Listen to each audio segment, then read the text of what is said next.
چیزای غیر منطقی توی ماینکرافت پارت 2. لایک و ساب فراموش نشه. آقا من اینجا یکم آب گذاشتم.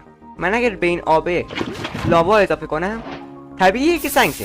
مشکل ما اینه که اگه به آب گیاهای دریایی اضافه کنیم بعدش بهش لاوا اضافه کنیم به طرز کاملا منطقی هیچ اتفاقی نمیافته.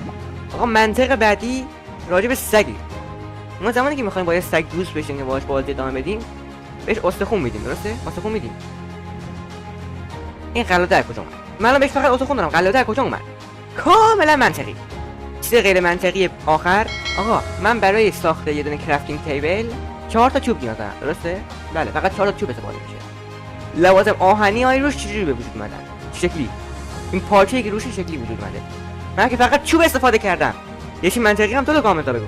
لایک و ساب فراموش نشه تا ویدیو بعدی. بدرود.